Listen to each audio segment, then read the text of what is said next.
তিলোত্তমার মুকুটে যোগ হলো এক নতুন পালক, ইস্ট ওয়েস্ট করিডোর মেট্রো।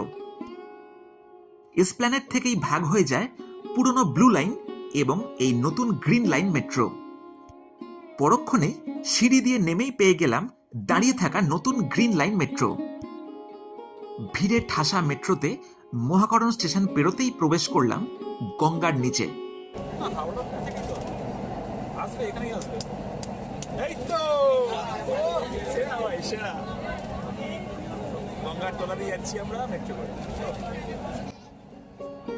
মনে পড়ে সেই 24শে অক্টোবর 1984 কলকাতায় গড়িয়েছিল ভারতের প্রথম মেট্রোর চাকা।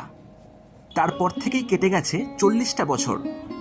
আজ মেট্রো চলল বিশ্বে প্রথমবার গঙ্গার তলা দিয়ে।